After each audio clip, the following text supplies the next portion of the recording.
ça, pour moi, tu m'entends? Donc juste deux, trois infos. Voilà, mieux comme ça. C'est bien là. Claire me dit non et vous me dites oui. Voilà, donc deux ou trois infos. On en a parlé un petit peu dans le communiqué du Bureau national, et tout le monde le sait, tout le monde l'a vu, donc il y a eu cette action contre qui a tué 7 humanitaires internationaux mardi dernier.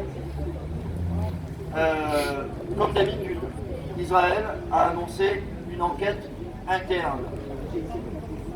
Au bout de cette enquête interne, j'insiste sur le mot interne parce que c'est leur habitude, au bout de cette enquête interne, l'armée a reconnu des dysfonctionnements graves. Voilà. Mais signale quand même que tout ça, c'est certainement de la faute d'un combattant du Hamas qui était sur le toit d'un des véhicules et qui tirait depuis le toit d'un des véhicules.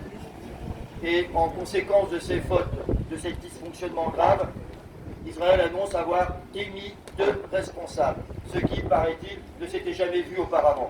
Bravo. 7 morts, des humanitaires venus d'un peu partout dans le monde pour apporter un soutien à la population affamée de Gaza. Et Israël ne parle pas, bien sûr, de véritable enquête, de tribunal, etc. Cependant, quand même, ils sont allés un peu plus loin que d'habitude, ce qui fait que l'ONG World Central Kitchen, qui est une ONG, et c'est important de le dire, une ONG des États-Unis, états-unienne, réclame, elle, une commission d'enquête internationale. Malheureusement, Biden n'a pas l'air d'entendre ses propos. La Pologne, elle, qui a perdu 1 ou 2 ressortissants dans cette affaire, réclame que les responsables soient traduits en justice et que des magistrats polonais soient associés à l'instruction du dossier. Là, on touche du doigt vraiment ce qui caractérise Israël dans toutes ces affaires-là, et c'est systématique, et on en a déjà parlé, c'est on fait notre petite enquête interne. Le plus souvent, c'est une enquête militaire, c'est l'armée qui enquête elle-même sur ses propres éventuels dysfonctionnements, et tout le monde est content, et il faut qu'on s'en satisfasse. Le problème, c'est qu'on s'en satisfait, alors qu'on ne s'en satisfait pas quand il s'agit d'autres pays du monde. Et qu'on est un petit peu plus ferme sur les notions de justice et de justice internationale, surtout d'habitude, sur d'autres points du monde. Alors, rappelez aussi que dans la semaine, on a eu un vote important à l'ONU, un de plus, vote du 5 avril au Conseil des droits de l'homme de l'ONU, pour l'arrêt des ventes d'armes à Israël pour cause de risque d'actes génocidaires. Je note vote contre la résolution des USA et de l'Allemagne. Et abstention courageuse de la France. La France qui paraît-il ne vend pas d'armes. On en a parlé la semaine dernière déjà, cette affaire des liens pour munitions qui sont vendus par une société marseillaise et qui ont été exportés et acheminés en Israël. Et il paraît qu'il n'y a pas d'autorisation pour s'en servir, donc on peut croire que l'armée israélienne ne s'en sert pas. Bah oui. Donc ils achètent des munitions, mais c'est juste pour faire un peu de commerce. Voilà. Aux USA, Biden a quand même haussé le ton, c'est ce qu'on nous dit sur les radios un peu partout, a haussé le ton vis-à-vis de Netanyahou et a menacé Netanyahou d'interrompre les approvisionnements d'armes si Israël n'ouvre pas Gaza à l'aide humanitaire. Belle résolution. Et si Israël et Biden, dans la foulée, lui demandent un cessez-le-feu urgent pour négocier le retour des otages. C'est quand même un petit peu paradoxal, puisqu'il suffirait, et ça fait longtemps qu'on le dit, il suffirait qu'il décide lui-même, Biden, et sans attendre plus, de fermer le robinet des munitions pour qu'Israël se retrouve contraint à la trêve.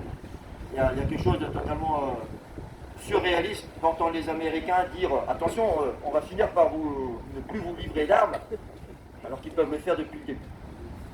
Voilà, donc, et puis deux infos supplémentaires qui montrent quand même que l'émotion est à son comble, on va dire, un petit peu partout, et qu'il y a des choses qui bougent au niveau international, qui ne bougent pas assez.